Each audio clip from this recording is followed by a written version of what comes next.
ಬೆಳಗಾವಿ ಕಿಚ್ಚು ಆರುವ ಲಕ್ಷಣಗಳು ಕಾಣ್ತಿಲ್ಲ. ಸಿಟಿ ರವಿ ಮೇಲಿನ ದಾಳಿಯನ್ನೇ ಅಸ್ತ್ರ ಮಾಡಿಕೊಂಡಿರುವ ಬಿಜೆಪಿ ನಾಯಕರು ಕಾಂಗ್ರೆಸ್ ವಿರುದ್ಧ ಮುಗಿಬಿದ್ದಿದ್ದಾರೆ. ಘಟನೆ ಸಂಬಂಧ ನಾವು ದೂರು ಕೊಟ್ಟರು ಬೆಳಗಾವಿ ಪೊಲೀಸರು ಕ್ರಮವನ್ನು ತೆಗೆದುಕೊಂಡಿಲ್ಲ ಅಂತೇಳಿ ಅಶೋಕ್ ಆರೋಪವನ್ನು ಮಾಡಿದ್ರೆ ಸಿಟಿ ರವಿ ಅವರನ್ನ ರಾಜಕೀಯವಾಗಿ ಮುಗಿಸೋಕೆ ಕಾಂಗ್ರೆಸ್ ಕುತಂತ್ರ ಇದು ಅಂತೇಳಿ ಮಾಜಿ ಸಂಸದ ಪ್ರತಾಪ್ ಸಿಂಹ ಹೇಳಿದ್ದಾರೆ. ಯಾರು ಏನು ಹೇಳಿದ್ರು ಬರೀ ನೋಡೋಣ. ಬುದ್ಧಿ ಭ್ರಮಣೆ ಆದ್ರೆ ಇವಾಗ ಎಷ್ಟು ಬುದ್ಧಿ ಭ್ರಮಣೆ ಆಗಿದೆ ಅಂದ್ರೆ ಪೊಲೀಸ್ ಸ್ಟೇಷನ್ಗಳು ಸೇಫ್ ಅಲ್ಲ. ಯಾರಾದ್ರೂ ಅಪರಾಧಿನ ಬದಲಿಸಿದ್ರೆ ಅವನ ತಗೊಂಡ ಕಬ್ಬನ್ ಗದ್ದೆಯಲ್ಲಿ ಇಡಬೇಕು ಅಂತ ರೂಲ್ಸ್ ಮಾಡಿದ್ದಾರೆ. ಈಗ ಇನ್ಮೇಲೆಲ್ಲ ಕಬ್ಬನ್ ಗದ್ದೆಯಲ್ಲೇ ಕರ್ಕೊಂಡು ಹೋಗ್ಬಿಡ್ತೀನಿ. ಒಳ್ಳೆ ಅಡಿಯಾನಪ್ಪ ಮಾಡ್ಕೊಂಡ್ರಿ ಅಂತ ಹೇಳಿ ಹುಚ್ಚರ ಸಂತೇರಿ. ಸರ್ಕಾರಕ್ಕೆ ಮಾನ ಮರ್ಯಾದೆ ಏನಾದ್ರು ಇದೆಯಾ? ಮಾನ ಮರ್ಯಾದೆ ಇದ್ರೆ ಪೊಲೀಸ್ ಸ್ಟೇಷನ್ ನಾವ್ ಇದ್ದವರಲ್ಲಿ ಎಷ್ಟು ಜನ? 40 ಜನ ಇದ್ರು. ಎಲ್ಲಾ ಲೆಕ್ಕ ಹಾಕಿದ್ರು 40 ಜನ. ಪೊಲೀಸರು ಎಷ್ಟು ಜನ ಇದ್ರು? 100 ಜನ ಇದ್ರು. ನಮ್ 40 ಜನನ ತಡೆಯಕ್ಕೆ ಅವ್ರ ಕೈಲಿ ಶಕ್ತಿ ಇಲ್ವಲ್ರಿ?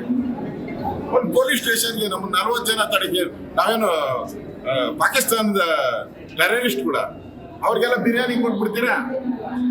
ಇವತ್ತು ಬೆಂಗಳೂರಿನಲ್ಲಿ RR ನಗರದ ಬಿಜೆಪಿ ಶಾಸಕ ಮುನಿರತ್ನಂ ಅವರ ಮೇಲೆ ಮೊಟ್ಟೆಯನ್ನ ತೂರಿ ಅತ್ಯಂತ ಅವಮಾನವನ್ನ ಮಾಡಿರ್ತಕ್ಕಂಥದ್ದು ಈ ಸರ್ಕಾರಕ್ಕೆ ಕರ್ನಾಟಕ ರಾಜ್ಯದಲ್ಲಿ ಕಾನೂನು ಸುವ್ಯವಸ್ಥೆ ಹೇಗೆ ಹದಗೆಟ್ಟಿದೆ ಅನ್ನುವಂಥದ್ರ ಬಗ್ಗೆ ಒಂದು ದ್ಯೋತಕವಾಗಿರ್ತಕ್ಕಂಥ ತಾಜಾ ಉದಾಹರಣೆಗಳಾಗಿದ್ದಾವೆ. ನಾನು ಮಾನ್ಯ ಮುಖ್ಯಮಂತ್ರಿಗಳಲ್ಲಿ ಕೇಳೋದಕ್ಕೆ ಬಯಸ್ತೇನೆ. ಒಂದು ಕಡೆ ಬಿಜೆಪಿ ಕಾರ್ಯಕರ್ತರ ಮೇಲೆ ವಿಪರೀತ ಕೇಸ್ಗಳನ್ನು ದಾಖಲಿಸ್ತಾ ಇದೆ ಈ ಸರ್ಕಾರ.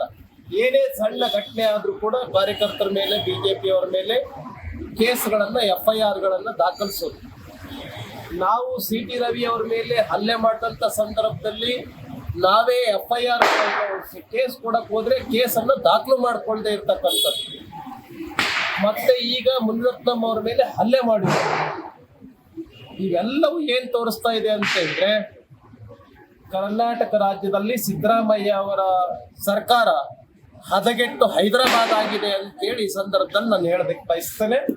ನೀವು ಕಾನೂನನ್ನು ಕೈಗೆ ತೆಗೆದುಕೊಂಡು ಯಾರ ಮೇಲೂ ಸಹಿತ ಹಲ್ಲೆ ಮಾಡುವಂತದ್ದು, ಮೊಟ್ಟೆ ಎಸೆಯುವಂತದ್ದು ಇವತ್ತಿಗೂ ಸಹಿತ ಅಲ್ಲಿ CT ರವಿ ಅವರ ದೂರಿನ ಮೇಲೆ FIR ದಾಖಲಾಗಿಲ್ಲ.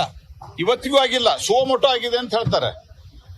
ಇವತ್ತು ಬೆಳಿಗ್ಗೆ ಕೆಲವು ಲಾಯರ್ಸ್ ಹೋಗಿ ಯಾಕೆ ನೀವು ದೂರು ದಾಖಲು ಮಾಡಿಲ್ಲ ಅಂತ ಕೇಳಿದ್ರೆ ಕಮಿಷನರು ಹೇಳಿದ್ದಾರೆ, ನಾವು CID ಮಾಡಿದೀವಿ. CID ಮಾಡಿದ್ರೆ ನೀವು FIR ಮಾಡಿ CID ಮಾಡಬೇಕು.